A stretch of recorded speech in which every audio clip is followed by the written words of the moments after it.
marketers know that 10% of marketing is planning and 90% is doing the work.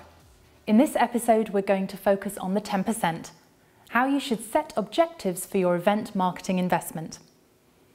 Events serve a few marketing purposes, and we're going to cover off how you can set yourself objectives for each purpose. 1. Meeting new prospects. 2. Shaking hands with current customers. 3.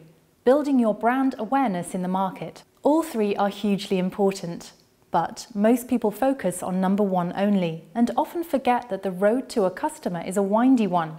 So it's important to bear all three objectives in mind. And let's face it, shows aren't cheap, so you need to deliver your company ROI.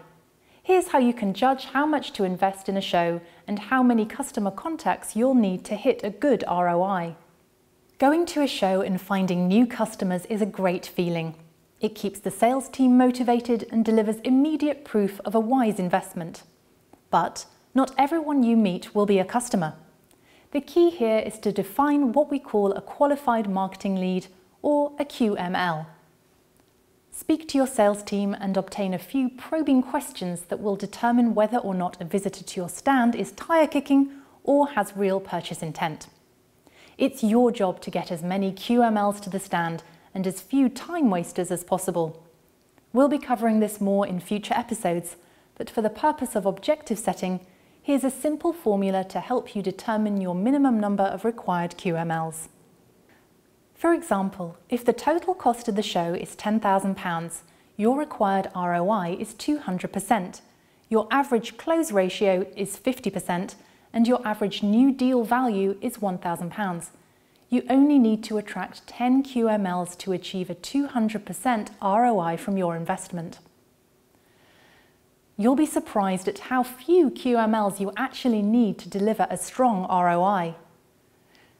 If you've picked the right show, chances are you'll bump into lots of current customers.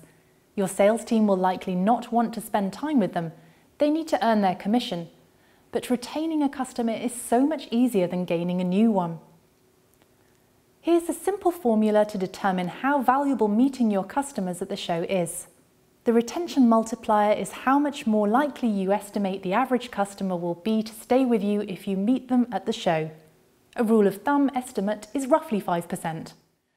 For example, if the show costs £10,000, your retention rate is 70%, a 5% retention multiplier, and a £3,000 average customer value. Meeting just 4 customers will deliver you a strong return on your retention marketing efforts. The customer buying cycle is getting longer and longer, especially for unique products. You can't always expect everyone to buy from you or even visit your stand, but everyone who walks by will see your logo and your strapline. Measuring brand awareness is difficult, especially with limited resources. So what you care about are total brand impressions.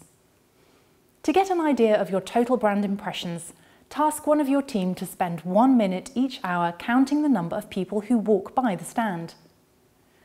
Then, download FaceTime's Excel spreadsheet from this link and plug in the numbers. You can be assured with 95% confidence that your total number of brand impressions during the show falls within this band. There were a lot of formulas in this episode. Go to this link to download a ready-to-go spreadsheet, so all you have to do is plug in the numbers.